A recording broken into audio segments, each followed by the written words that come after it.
আসসালামু আলাইকুম রহমতুল্লাহ। প্রিয় দর্শক, নূরের বিরুদ্ধে ভিডিও বানাইতে নাকি সাংবাদিক ইলিয়াস ভাই $3 লক্ষ নাকি নিয়েছেন, এ ধরনের কিছু চাঞ্চল্যকর তথ্য বলেছেন গণ অধিকার পরিষদেরই একজন চামচা বলতে পারেন, ছাত্র অধিকার পরিষদের একজন নেতা বিনিয়ামিন, অযোগ্য নেতা, অপদার্থ নেতা।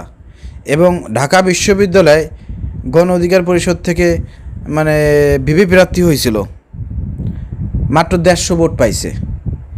এই ছাগল সে একটা ভিডিও বক্তব্য দিচ্ছে যে নূরের বিরুদ্ধে নাকি ভিডিও বানাইতে সাংবাদিক ইলিয়াস $3 লক্ষ নিয়েছে, $3 লক্ষ নিয়েছে। চলেন প্রিয় দর্শক, সেই ভিডিওটি আমরা দেখে আসি। যে $3 লক্ষ বিনিময়ে ইলিয়াস হুসাইন এই প্রতিবেদনটি তৈরি করেছেন। করতে চাই ভাই।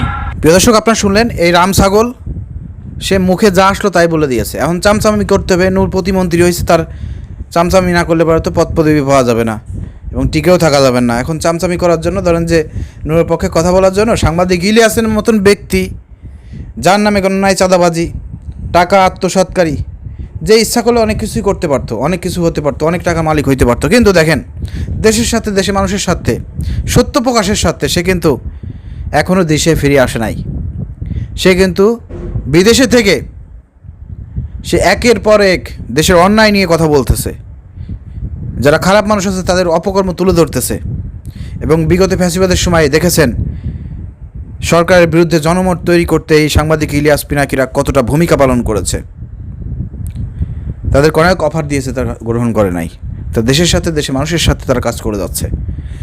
তাদেরকে বলতেছে এই নূরের মতন একজন ব্যক্তি, যার অপকর্মের কোনো শেষ নাই, এবং হাসিনার আমলেই এই নূরের অপকর্ম ফাঁস হয়েছিল।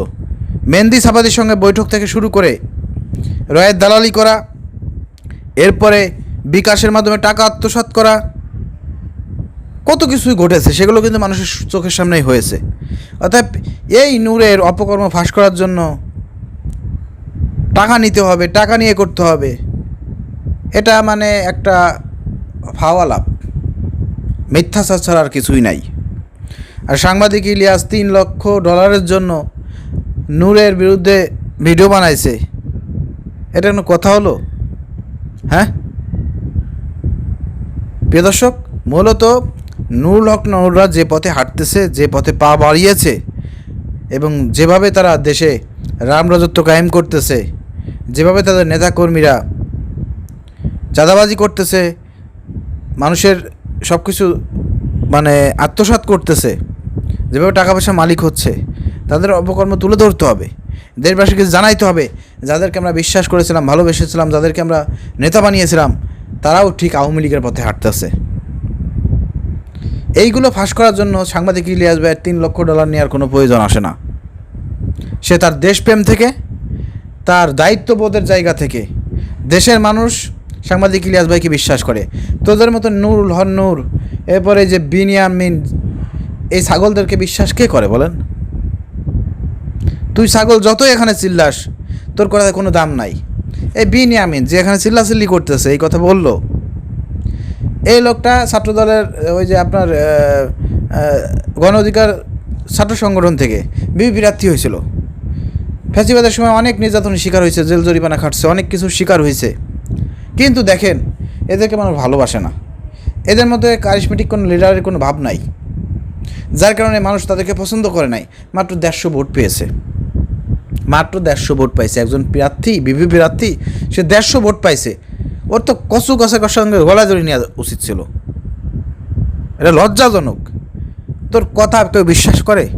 তোকে কেউ দাম দেয়? কি কারণে? কারণ তোরা যাদের চামচামি করতেছিস, যে মিথ্যাচার করতেছিস, এরপরে পথে ঘাটে যেখানে সেখানে চর থাপ্পড় খাবি, তোদের অবস্থা হবে সেই অবস্থা। অর্থাৎ চামচামি করা বাদ দে। এদেশের জনগণ লক্ষ লক্ষ কোটি কোটি মানুষ সাংবাদিক ইলিয়াস পিনাকি ভালোবাসে, ঠিক আছে? অর্থাৎ তোদের এই ধরনের ফাও কথা, মিথ্যা কথা জনগণ বিশ্বাস করে না। তোদের পরিণতি আওয়ামী লীগের মতন হবে, ফ্যাসিবাদের মতন হবে।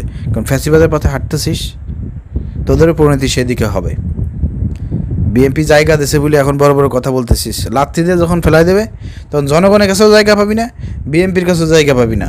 তখন ওই হাসানুল্লাহ কিনু, রাশেদ খান মেননদের মতন অবস্থা হবে। অপেক্ষা কর সেই দিনের জন্য।